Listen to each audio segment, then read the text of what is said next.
என் பெயர் ஆதித்யா. காலையில் செய்தித்தாள்கள் போடும் வேலை செய்கிறேன்.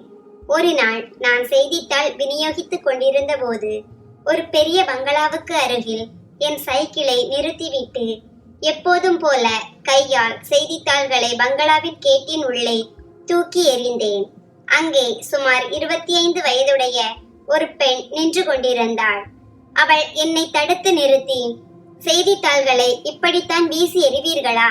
கீழே இறங்கி ஒரு கவரில் வைத்து ஒழுங்காக வைக்கலாமே.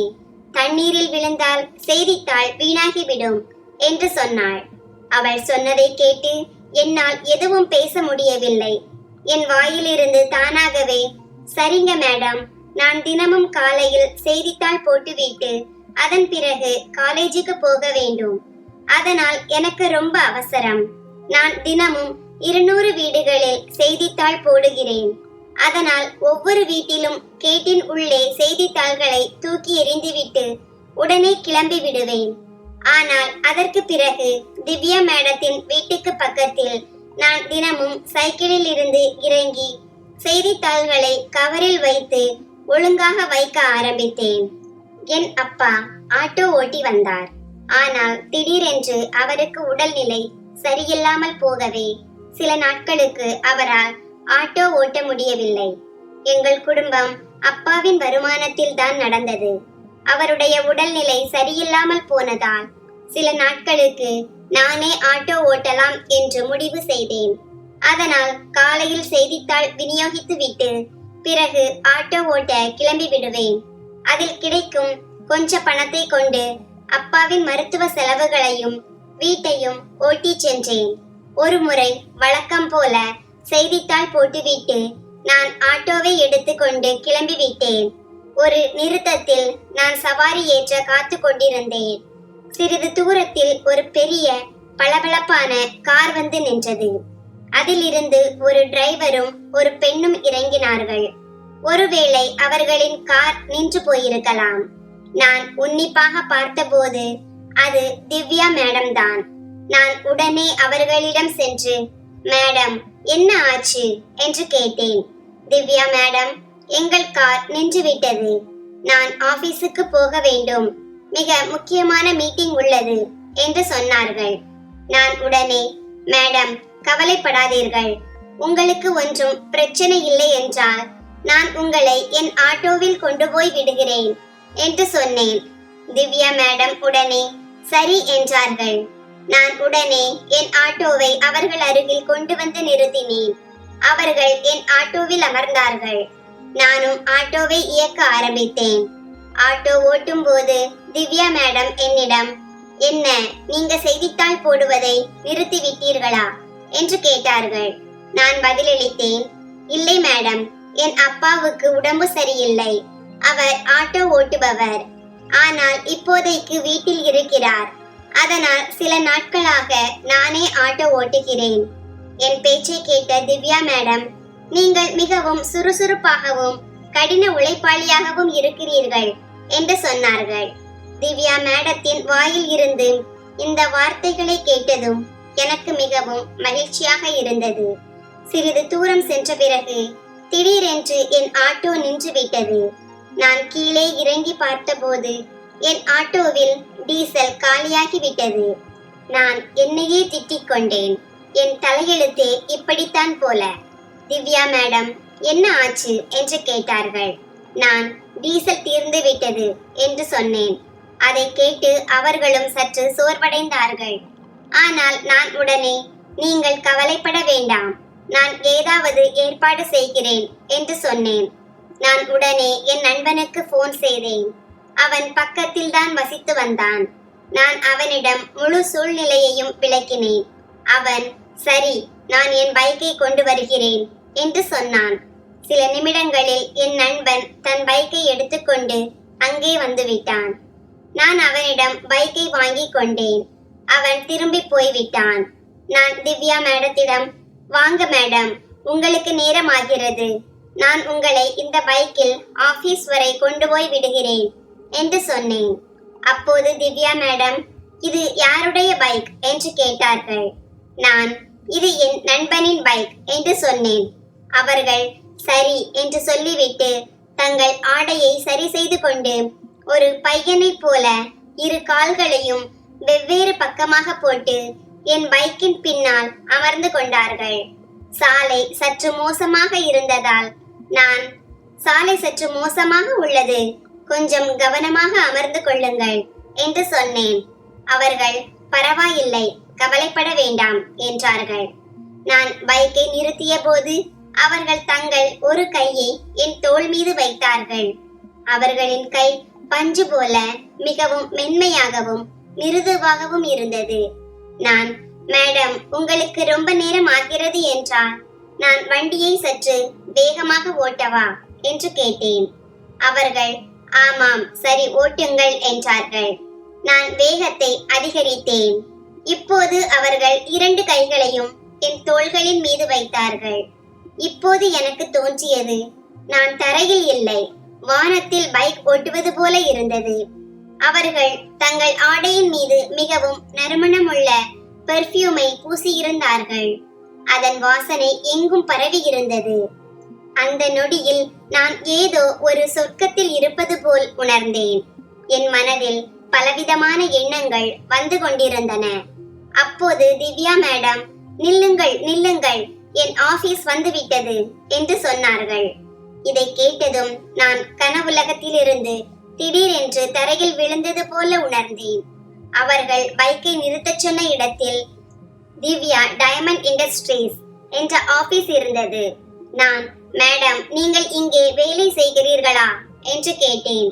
அவர்கள், இல்லை, நான் திவ்யா டைமண்ட் இண்டஸ்ட்ரீஸின் உரிமையாளர் என்று சொன்னார்கள். இதை கேட்டு நான் அதிர்ச்சி அடைந்தேன். எந்த திவ்யா மேடம் மீது என் மனதில் மெல்ல மெல்ல காதல் மலரத் தொடங்கியதோ அவர்கள் எனக்கு எட்டாத கசப்பான திராட்சை போல ஆனார்கள். ஒருவேளை ஒருபோதும் நிறைவேறாத ஒரு கனவு. அவர்கள் கேட் அருகே இறங்கியதும் காவலாளி ஓடி வந்து அவர்களின் பையை கையில் எடுத்துக்கொண்டார். அவருக்கு லேசான புன்னகையை அளித்துவிட்டு, சரி, கிளம்புகிறேன் என்று சொன்னார்கள். அவர்கள் எனக்கு நன்றி சொல்லிவிட்டு உள்ளே சென்றார்கள். நாள் முழுவதும் ஆட்டோ ஓட்டிவிட்டு நான் வீடு திரும்பிய போதும் என் மனதை விட்டு திவ்யா மேடத்தின் நினைவு அகலவில்லை. எனக்கு என்ன ஆயிற்று என்று தெரியவில்லை. நான் அவர்களை பற்றியே யோசித்துக் கொண்டிருந்தேன். சாப்பிட்டு விட்டு நான் தூங்க போன போது தூக்கமே வரவில்லை. இரவு 2 மணியானது, பிறகு 4 மணியானது.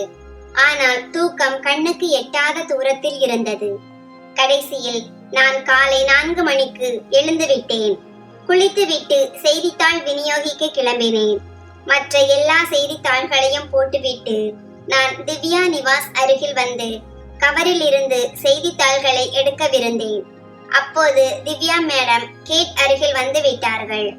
என்னை பார்த்ததும் லேசாக புன்னகைத்தார்கள். இன்று அவர்கள் என் கையில் இருந்தே செய்தித்தாள்களை வாங்கிக் கொண்டு டீ குடிச்சிட்டு போங்களேன் என்று சொன்னார்கள்.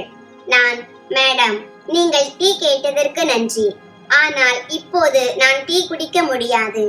இன்னும் மீதமுள்ள செய்தித்தாள்களை போட வேண்டும். அது சரியான நேரத்தில் நடக்க வேண்டியது மிக முக்கியம். ஒருவேளை உங்களுக்கு இதன் அவசியம் தெரிந்திருக்கும். மேலும் செய்தித்தாள் போட்டுவிட்டு நான் காலேஜுக்கும் செல்ல வேண்டும். அதனால் என்னால் நிற்க முடியாது என்று சொன்னேன். அவர்கள், அப்படியானால் நீங்கள் எப்போது டீ குடிக்க வருவீர்கள் என்று கேட்டார்கள். நான், மேடம், 4 நாள் கழித்து ஞாயிற்றுக்கிழமை, அதனால் நான் ஞாயிற்றுக்கிழமை நிச்சயமாக உங்கள் வீட்டுக்கு டீ குடிக்க வருவேன் என்று சொன்னேன். அவர்கள், சரி, உங்கள் விருப்பம் போல என்று சொல்லிவிட்டு ஒரு அழகான புன்னகையை அளித்தார்கள். இப்போது நான் என் சைக்கிளை எடுத்துக்கொண்டு முன்னால் சென்றேன். மற்ற வீடுகளில் செய்தித்தாள் போட ஆரம்பித்தேன். ஆனால் என் மனம் மேகங்களில் பறப்பது போல இருந்தது. என் உணர்ச்சிகள் தங்கள் கட்டுப்பாட்டை இழப்பது போல இருந்தது. என் மனதில் மீண்டும் மீண்டும் இதே கேள்வி சுழலத் தொடங்கியது. திவ்யா மேடம் ஏன் என்னை தங்கள் வீட்டுக்கு டீ குடிக்க அழைத்தார்கள்? ஒருவேளை அவர்களுக்கு என் மீது காதல் வந்திருக்குமா? நான் இவ்வளவு கடினமாக உழைப்பதால் என் மீது அவர்களுக்கு பரிதாபம் வந்திருக்குமா? அல்லது எனக்கு அவர்கள் மீது காதல் வர ஆரம்பித்தது போல அவர்களுக்கும் என் மீது காதல் வந்திருக்குமா? இப்படிப்பட்ட ஆயிரக்கணக்கான கேள்விகள் என் மனதில் குழப்பத்தை ஏற்படுத்தி கொண்டிருந்தன. நான் செய்தித்தாள்களை போட்டுவிட்டு பிறகு வீட்டிற்கு சென்று காலேஜ் கிளம்பினேன். காலேஜில் இருந்து திரும்பி வந்து சாப்பிட்டு விட்டு தூங்க முயற்சி செய்ய ஆரம்பித்தேன். ஆனால் தூக்கம் எங்கே வந்தது? திவ்யா மேடத்தின் முகம் மீண்டும் மீண்டும் என் கண்முன் சுழன்றது. அவர்களின் அந்த அழகான புன்னகை. திவ்யா மேடம் தானே என்னை டீக்கு அழைத்தார்கள். ஆனால் நானே அவர்களிடம் 4 நாள் கழித்து ஞாயிற்றுக்கிழமை என்று சொல்லிவிட்டேன். அந்த தேதியை சொல்ல வேண்டிய அவசியம் என்ன? நான் நினைத்திருந்தால் அடுத்த நாளே நேரம் ஒதுக்கி போயிருக்கலாம்.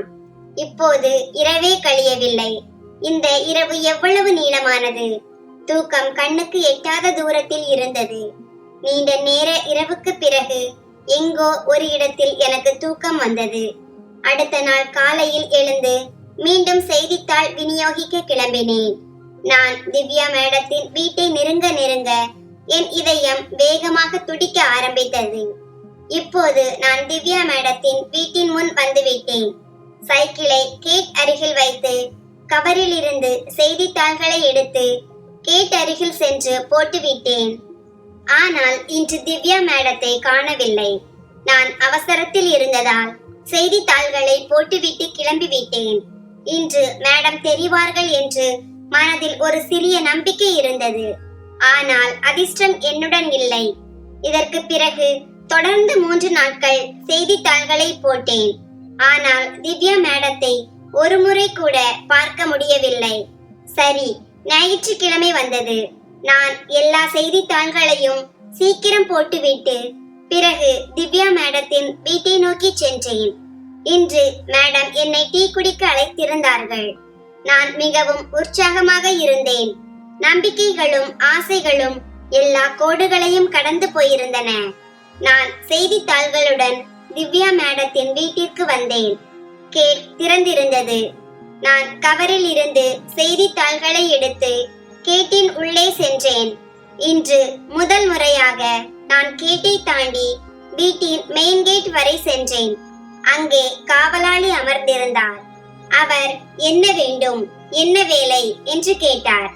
நான் திவ்யா மேடம் என்னை டீ குடிக்க அழைத்திருக்கிறார்கள் என்று சொன்னேன். அந்த காவலாளி, உனக்கு பைத்தியம் ஆகிவிட்டதா? எப்போது அவர்கள் உன்னை அழைத்தார்கள் என்று கேட்டார். நான் 4 நாட்களுக்கு முன்பு என்று சொன்னேன். காவலாளி என்னை பார்த்து சோகமானார். அவர், திவ்யா மேடம் கடந்த 3-4 நாட்களாக மருத்துவமனையில் அனுமதிக்கப்பட்டுள்ளார் என்று சொன்னார். நான் அவர்களுக்கு என்ன ஆனது என்று கேட்டேன். அவர், அவர்களின் சிறுநீரகத்தில் பிரச்சனை உள்ளது என்று சொன்னார். நான் அவரை மேலும் எதுவும் சொல்ல அனுமதிக்காமல் உடனே அவரிடம் மருத்துவமனையின் முகவரியை கேட்டேன்.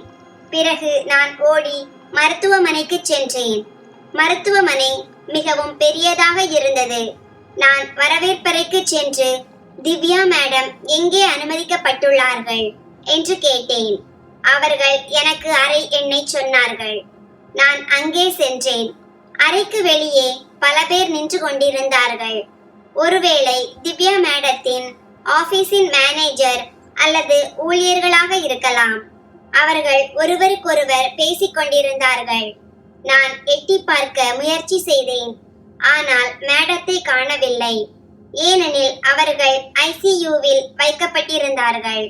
சிறிது நேரம் அவர்களின் பேச்சை கேட்ட பிறகு திவ்யா மேடத்தின் சிறுநீரகம் செயலிழந்து விட்டதாகவும் திடீரென்று உடல்நிலை மோசமானதால் அவர்கள் மருத்துவமனையில் அனுமதிக்கப்பட்டுள்ளதாகவும் எனக்கு தெரிய வந்தது. ஆனால் சிறுநீரகம் தானம் செய்பவர் யாரும் கிடைக்கவில்லை. இதனால் அவர்களின் நிலைமை கவலைக்கிடமாக உள்ளது. எல்லா இடங்களிலும் சிறுநீரக தானம் செய்பவரை தேடிக்கொண்டிருக்கிறார்கள். அப்படி இருந்தும் இவ்வளவு சீக்கிரத்தில் யாரும் கிடைக்கவில்லை. இதன் காரணமாக அங்கிருந்த ஊழியர்கள் அனைவரும் மிகுந்த கவலையில் இருந்தனர்.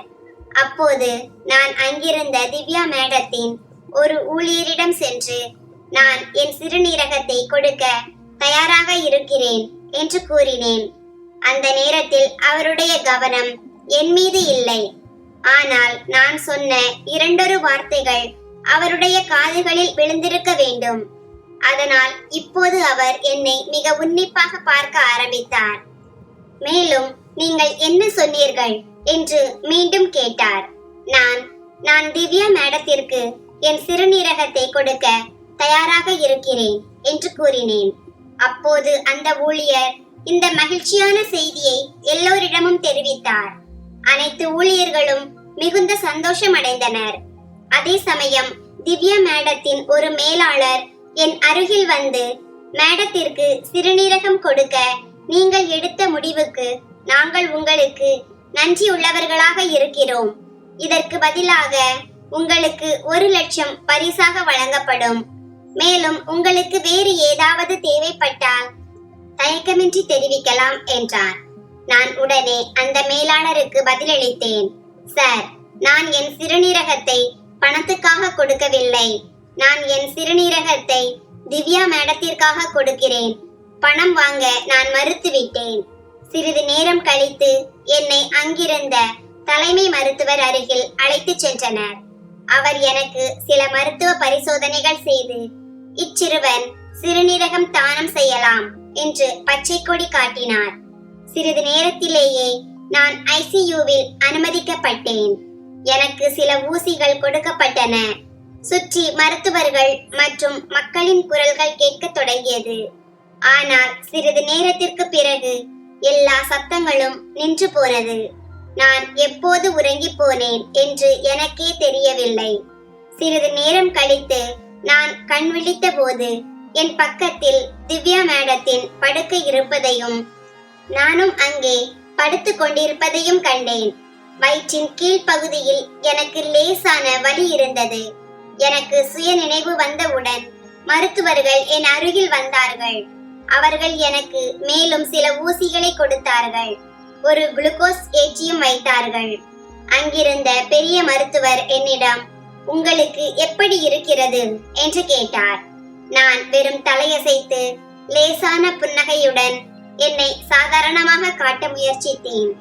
ஆனால் வயிற்றில் வலி இருந்தது. அதை நான் புறக்கணித்தேன். நான் பக்கத்தில் பார்த்தபோது திவ்யா மேடம் உறங்கிக் கொண்டிருந்தார்கள். ஒருவேளை அவர்கள் இன்னும் மயக்கத்தில் இருக்கிறார்கள் என்று எனக்கு தோன்றியது.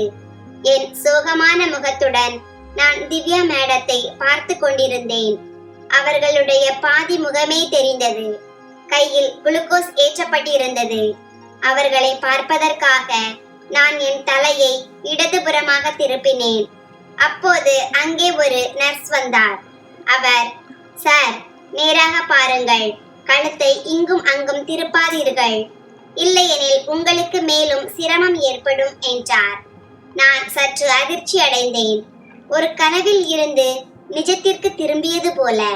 4 நாட்கள் சிகிச்சைக்கு பிறகு எனக்கு டிஸ்சார்ஜ் கிடைத்தது. வீட்டிற்கு செல்வதற்கு முன் நான் திவ்யா மேடத்தின் அறைக்கு சென்றேன். ஆனால் உள்ளே செல்ல அனுமதி இல்லை. நான் கண்ணாடியின் ஜன்னல் வழியாக அவர்களை பார்த்தேன். ஒருவேளை மருந்துகளின் தாக்கத்தால் அவர்கள் உறங்கிக் கொண்டிருந்தார்கள். அவர்களுடைய முகத்தை பார்த்தபோது எனக்கு மிகவும் சந்தோஷம் ஏற்பட்டது. நான் வீட்டிற்கு திரும்பிவிட்டேன். 2 மாதங்களில் எனக்கு MBA தேர்வு இருந்தது. அதனால் நான் செய்தித்தாள் போடும் வேலையில் இருந்து விடுப்பு எடுத்தேன். அப்பாவும் இப்போது நலமாகி மீண்டும் ஆட்டோ ஓட்டத் தொடங்கினார். நான் 2 மாதங்கள் வீட்டில் ஓய்வெடுத்து நன்றாக படித்தேன். MBA இறுதி தேர்வில் நான் நல்ல மதிப்பெண்களை பெற்றேன். எங்கள் கல்லூரியிலேயே குரானா டைமண்ட் குழுமத்தின் வளாக வேலைவாய்ப்பு வந்தது. நான் தேர்வு செய்யப்பட்டேன். அங்கே நான் உற்பத்தி மேலாளர் பதவிக்கு நியமிக்கப்பட்டேன். எனக்கு மிகவும் ஆர்வமூட்டும் சம்பளம் வழங்கப்பட்டது. இதனால் நான் மிகவும் மகிழ்ச்சியாக இருந்தேன். இப்போது நான் என் பெற்றோர்களுக்கும் உதவ முடியும். நான் அம்மாவுக்கு வீட்டு வேலைகளுக்காக ஒரு வேலைக்காரியை வைத்தேன். அதனால் அவர்கள் இருவரும் என்னிடம் மிகவும் சந்தோஷமாக இருந்தனர். கம்பெனி எனக்கு தங்குவதற்கு ஒரு பிளாட் மற்றும் வேலைக்கு செல்ல ஒரு காரையும் வழங்கியது. வெறும் 3 மாதங்களில் நான் கம்பெனியின் அனைத்து உற்பத்தி தொடர்பான வேலைகளையும் கற்றுக்கொண்டு புதிய விஷயங்களை செய்ய ஆரம்பித்தேன். கம்பெனியின் முக்கிய மேலாளர்களும் என்னை ஆதரிக்க ஆரம்பித்தனர். என் பரீட்சைகள் வெற்றியடைய ஆரம்பித்தன. இதனால் வருட முடிவில் குரானா டைமண்ட் குழுமம் மிகச் சிறந்த வியாபாரம் செய்தது. குரானா டைமண்ட் குழுமம் திவ்யா டைமண்டை விட சிறிய கம்பெனியாக இருந்தது. ஆனால் வருட முடிவில் அவர்கள் திவ்யா இண்டஸ்ட்ரீஸையும் பின்னுக்கு தள்ளிவிட்டார்கள். திவ்யா இண்டஸ்ட்ரீஸ் பெரிய கம்பெனியாக இருந்த போதிலும் இந்த வருடம் அவர்களுடைய வியாபாரம் குறைந்து விட்டது. அவர்களுடைய வருடாந்திர வருமானத்திலும் கணிசமான சறுக்கல் ஏற்பட்டது. திவ்யா இண்டஸ்ட்ரீஸில் அடிக்கடி பல கூட்டங்கள் நடந்தன. ஆனால் அவற்றில் இருந்து நல்ல விளைவுகள் வரவில்லை.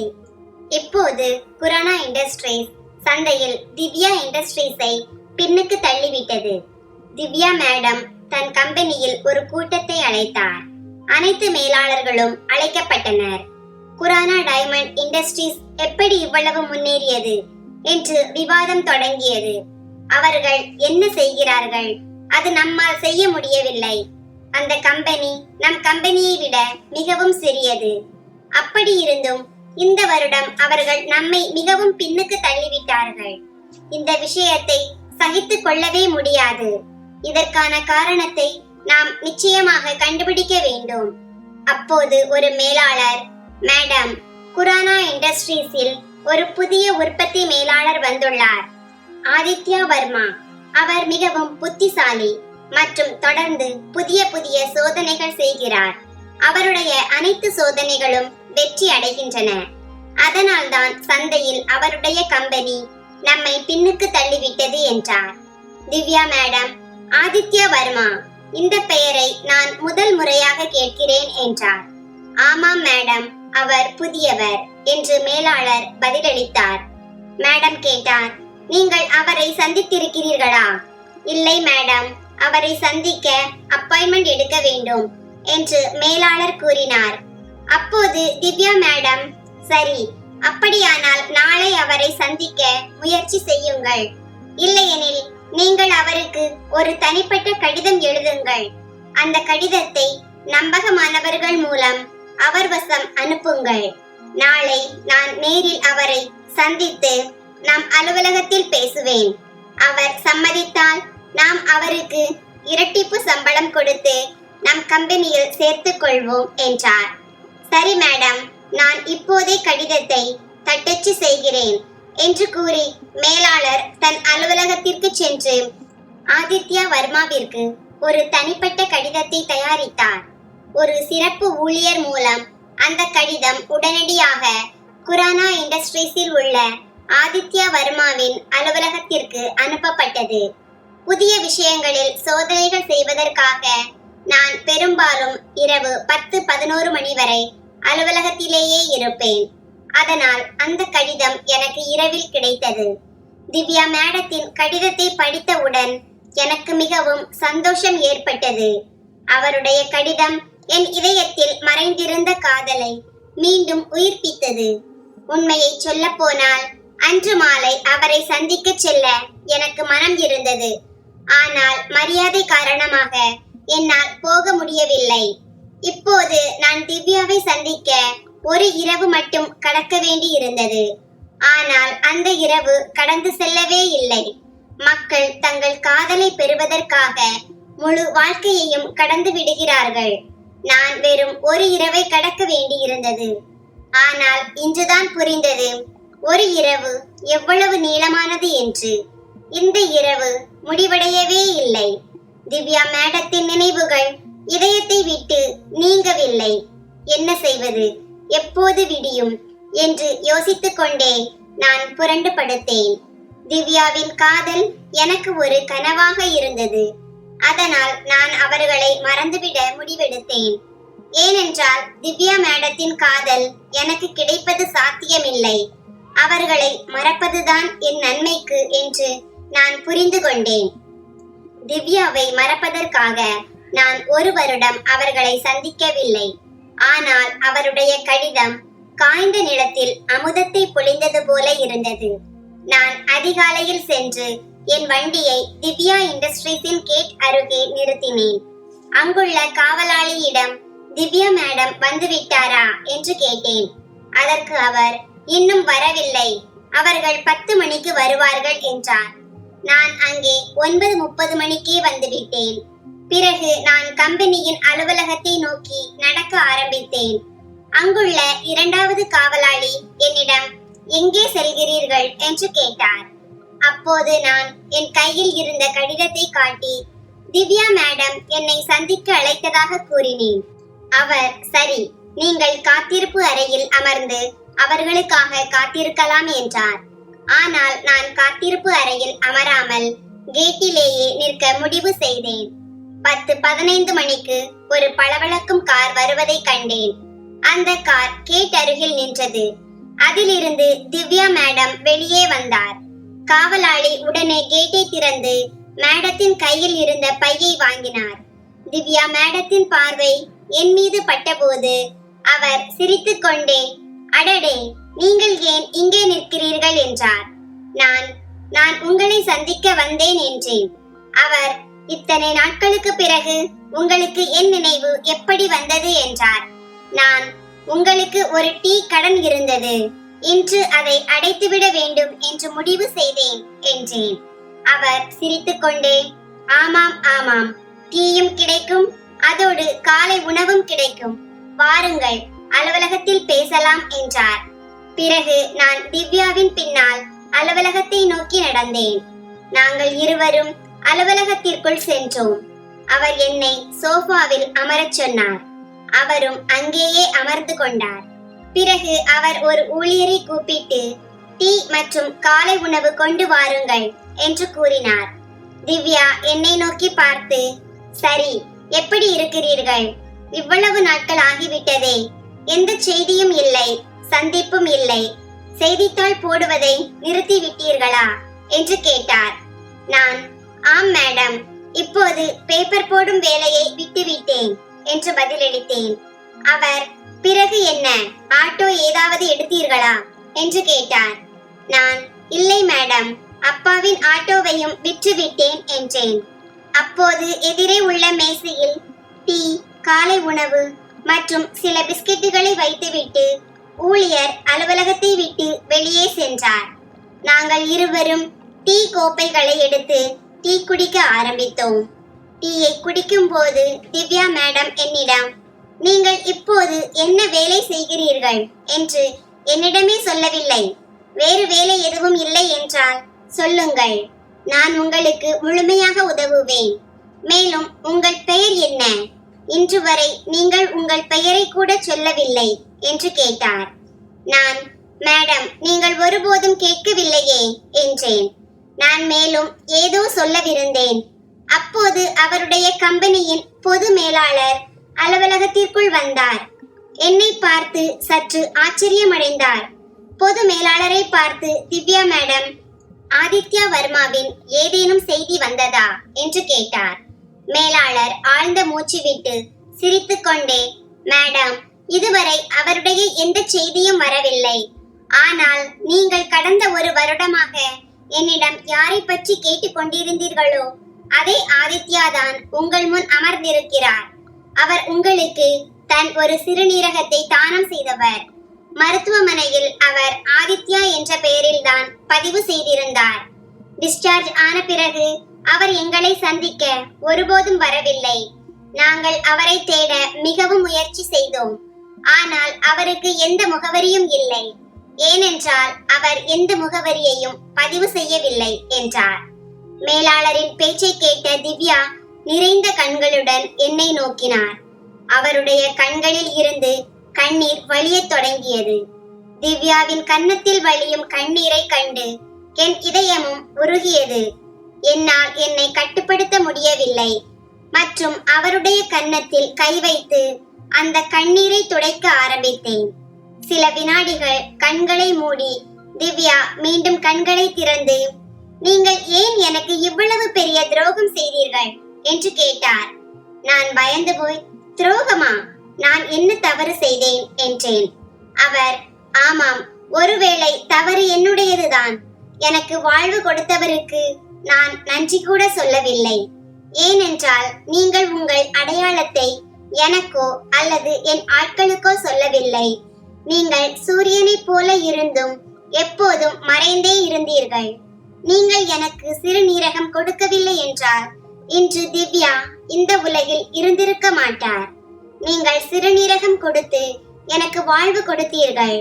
அதனால்தான் இன்று இந்த திவ்யா உங்கள் அருகில் அமர்ந்திருக்கிறார். இல்லையெனில் அந்த நேரத்தில் என் முடிவு ஏற்பட்டிருக்கும். இந்த துடிக்கும் இதயமும் ஓடும் சுவாசமும் உங்களால் மட்டுமே என்றார். இவ்வளவு சொல்லி திவ்யா தன் தலையை என் தோளில் வைத்துக் கொண்டார். நான் அவருடைய கண்ணீரை துடைக்க ஆரம்பித்தேன். கம்பெனியின் பொது மேலாளர் அமைதியாக அமர்ந்து இந்த காட்சியை கவனித்துக் கொண்டிருந்தார்.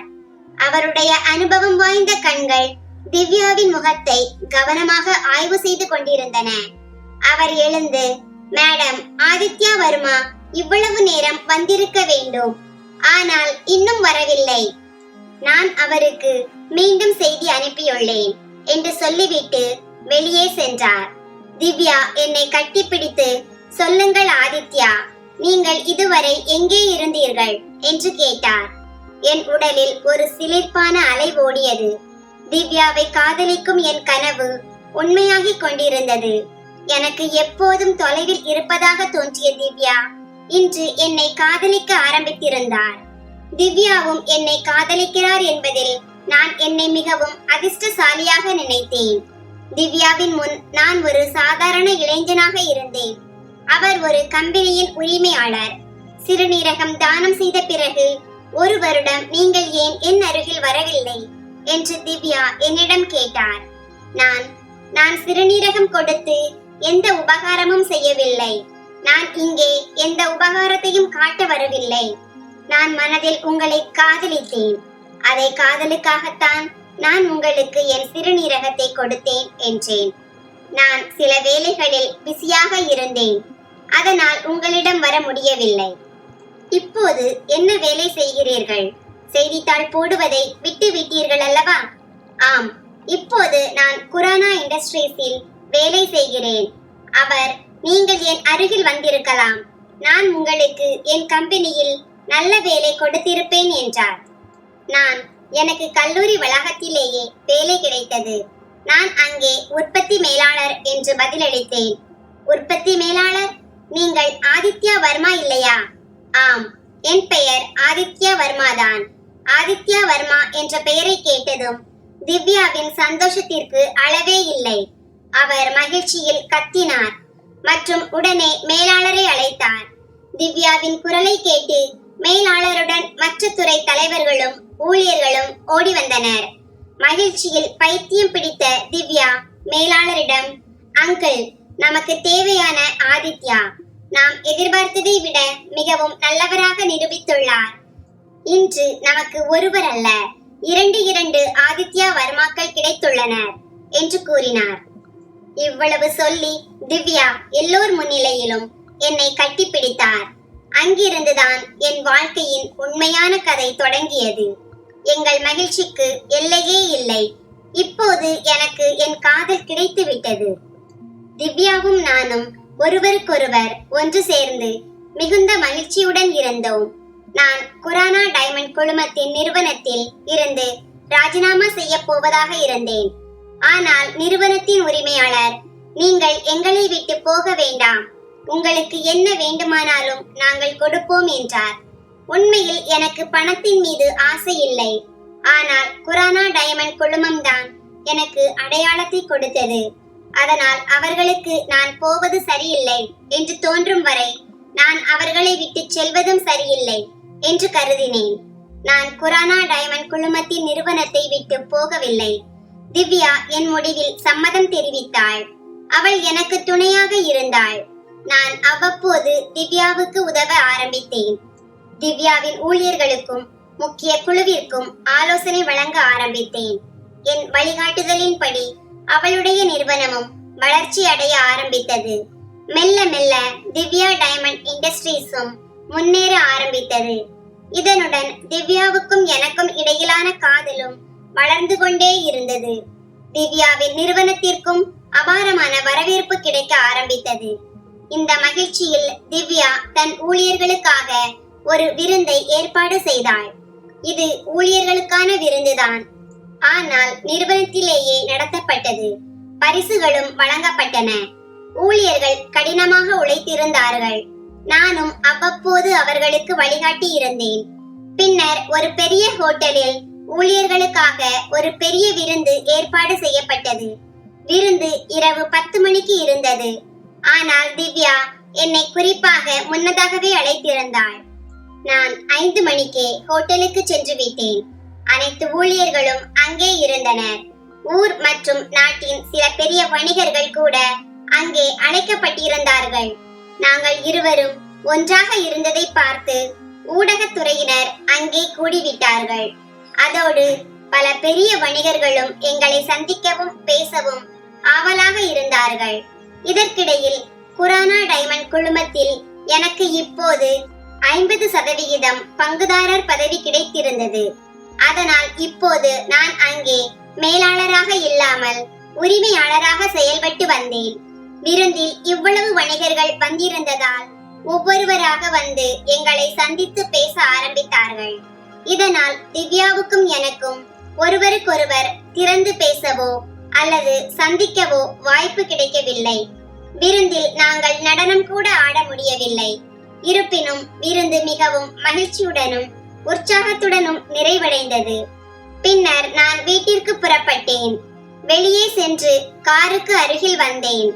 அதில் உட்கார்ந்த போது திவ்யா என் அருகில் வந்தாள். காரின் ஜன்னல் மூடப்பட்டிருந்தது. அவள் கண்ணாடியை தட்டினாள். நான் உடனே அவளை பார்த்து கதவை திறந்தேன். அவள், என்ன ஆதித்யா, என்னிடம் பேசாமல் வீட்டிற்கு போகிறாயா என்று கேட்டாள். நான், ஆமாம், நீ பிஸியாக இருந்தாய், அதனால் நான் உனக்கு தொந்தரவு கொடுக்க வேண்டாம் என்று நினைத்தேன் என்றேன். அவள், அப்படி இல்லை, உனக்காக என் கையில் எப்போதும் நேரம் உண்டு. ஆனால் நீ எங்கே புறப்பட்டு விட்டாய் என்றாள். நான், எங்கே போவேன், இப்போது வீட்டிற்குத்தான் போகிறேன் என்று பதிலளித்தேன். அவள் என் மொபைலில் நேரம் பார்த்தாள். இப்போதுதான் 11 மணி ஆகிறது. சரி ஆதித்யா, உன் டீ கடன் இன்னும் பாக்கி இருக்கிறது. என்னால் இந்த சுமையை இவ்வளவு நாட்கள் என் தலையில் வைத்துக் கொள்ள முடியாது. வா என்னோடு வீட்டிற்கு, நான் என் கைகளால் உனக்கு டீ போட்டு தருகிறேன் என்றாள். திவ்யாவின் இந்த வார்த்தைகளை கேட்டதும் என் மகிழ்ச்சிக்கு அளவே இல்லை. நான் உடனே சம்மதித்தேன். திவ்யா, சரி வா, நான் உன் காரிலேயே வருகிறேன். நான் டிரைவருக்கு செய்தி அனுப்பி விடுகிறேன். அவர் காரை வீட்டில் நிறுத்தி விடுவார் என்றாள். திவ்யா திரும்பி மறுபக்கத்தில் இருந்து வந்து காரில் என் பக்கத்தில் உட்கார்ந்தாள். நான் ஓட்டிக் கொண்டிருந்தேன். நான் காரை தொடங்கி முன்னோக்கி செல்ல ஆரம்பித்தேன். திவ்யாவின் வீடு எனக்கு முன்பே தெரியும். சிறிது நேரத்திலேயே நாங்கள் அவள் வீட்டின் அருகில் வந்து விட்டோம். அவள் காவலாளியை அழைத்தாள். அவர் உடனே கேட்டை திறந்து விட்டார். நான் காரை கேட்டின் உள்ளே எடுத்து சென்று பக்கத்தில் நிறுத்தினேன். நாங்கள் இருவரும் காரில் இருந்து கீழே இறங்கினோம். திவ்யா முன்னால் நடந்து சென்றாள். நான் அவள் பின்னால். அவள் இன்று சாக்லேட் நிறத்தில் ஒரு அழகான சேலை அணிந்திருந்தாள். அதனுடன் ஸ்லீவ்லெஸ் பிளவுஸ். அவளுடைய வெள்ளை மென்மையான கைகள் மிகவும் அழகாக இருந்தன. நான் அவளுக்கு பின்னால் நடந்து கொண்டிருந்தேன். அவளுடைய கவர்ச்சியான நடையும் அழகும் என்னை அவள் பக்கம் ஈர்த்தது. சில அடிகள் நடந்து நாங்கள் இருவரும் உள்ளே சென்றோம். நான் வீட்டுக்குள் முதல் முறையாக வந்திருந்தேன். திவ்யா என்னை சோஃபாவில் உட்கார சொன்னாள். அவள் சமையலறைக்கு சென்று விட்டாள். அவள் எனக்காக தண்ணீர் கொண்டு வந்து கொடுத்தாள். சிறிது நேரம் நாங்கள் உட்கார்ந்திருந்தோம். பிறகு அவள், ஆதித்யா, நான் உனக்கு ஒரு நல்ல டீ போட்டு தருகிறேன் என்றாள். அவள் சமையலறை நோக்கி செல்ல ஆரம்பித்தாள். நான் அங்கேயே உட்கார்ந்திருந்தேன். பிறகு திவ்யா, நானும் உன்னுடன் வரட்டுமா? நீ எப்படி டீ போடுகிறாய் என்று நான் பார்க்க வேண்டும் என்றேன். அவள் சிரித்துக் கொண்டே, அடடே, உண்மையாகவா? அப்படியானால் வா, இப்போதே சேர்ந்தே போகலாம் என்றாள். நான் அவளுக்கு பின்னால் நடந்தேன். ஹாலில் இருந்து சமையலறை சிறிது தூரத்தில் இருந்தது. நாங்கள் சமையலறையை அடைந்தோம். அவள் ஒரு சிறிய பாத்திரத்தை எடுத்து அதில் பால் ஊற்றி சூடாக்க ஆரம்பித்தாள். பிறகு சிறிது தேயிலை தூளையும் போட்டாள்.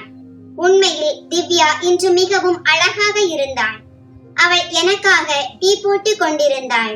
இந்த விஷயம் எனக்கு மிகவும் ஆர்வமாகவும் விசேஷமாகவும் தோன்றியது. இன்று முதல் முறையாக நாங்கள் இருவரும் இவ்வளவு அருகில் இருந்தோம்.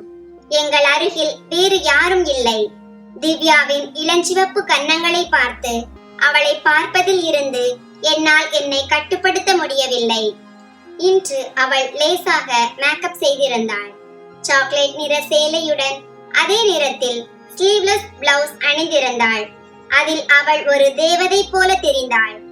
நாங்கள் இருவரும் காதல் செய்ய ஆரம்பித்தோம். நாங்கள் இப்படி ஒன்றானோம். பாலில் தண்ணீர் கலந்தால் எது பால் எது தண்ணீர் என்று அடையாளம் காண முடியாதது போல, அதே போல திவ்யாவும் நானும் ஒருவருக்கொருவர் கலந்து விட்டோம். அந்த நாளில் நாங்கள் இதயத்தால் மட்டுமல்ல உடலாலும் ஒன்றானோம். நண்பர்களே, காதல் வெறும் உடல் கவர்ச்சிக்கு மட்டும் வரையறுக்கப்படவில்லை. இரண்டு இதயங்கள் ஒருவரை ஒருவர் புரிந்து கொள்ள தொடங்கும் போது, ஒருவருக்கொருவரின் உணர்ச்சிகளை அடையாளம் காண தொடங்கும் போது, ஒருவருக்கொருவரின் விருப்பங்களையும் வெறுப்புகளையும் மதிக்க தொடங்கும் போதுதான் உண்மையான காதல் மலர்கிறது. இக்காலத்தில் பல கணவன் மனைவியர் ஒன்றாக வாழ்கிறார்கள். ஆனால் அவர்களுடைய உறவில் சண்டைகள் அல்லது கருத்து வேறுபாடுகள் காணப்படுகின்றன. அதனால் கணவன் தன் மனைவியையும் மனைவி தன் கணவனையும் புரிந்து கொள்வது மிகவும் அவசியம். பரஸ்பர புரிதலால் தவறான புரிதல்கள் நீங்கி உறவின் பிணைப்பு மேலும் பலமடையும். நண்பர்களே, இந்த கதை உங்களுக்கு எப்படி இருந்தது என்று கருத்து தெரிவிக்கவும். கதை பிடித்திருந்தால் அதை விரும்பி உங்கள் நண்பர்களுடன் பகிர்ந்து கொள்ளுங்கள். இது போன்ற புதிய சுவாரஸ்யமான கதைகளுக்கு எங்கள் சேனலை சப்ஸ்கிரைப் செய்யுங்கள்.